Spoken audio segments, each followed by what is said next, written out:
ono što sam tebe zapravo htjela pitat, jel ti osjećaš trenutni retrogradni Merkur? Retrogradni Merkur. Prvo mi objasni šta je to. Joj, sad se me pita, pa to je kao kad je energija dosta povišena, onda su svima se nešto dešava u životu, onak malo uzburkano. Jel osjećaš nešto takvog trenutno? Jel ti se dešava neka drama u životu? Ne. Neki stres? Ne. Onda nas zaobišla, niti ja.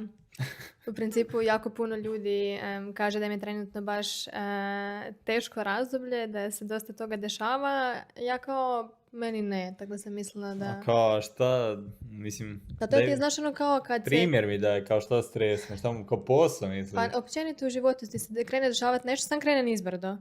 Znači kao bude ti sve super i samo krene nizbrdo.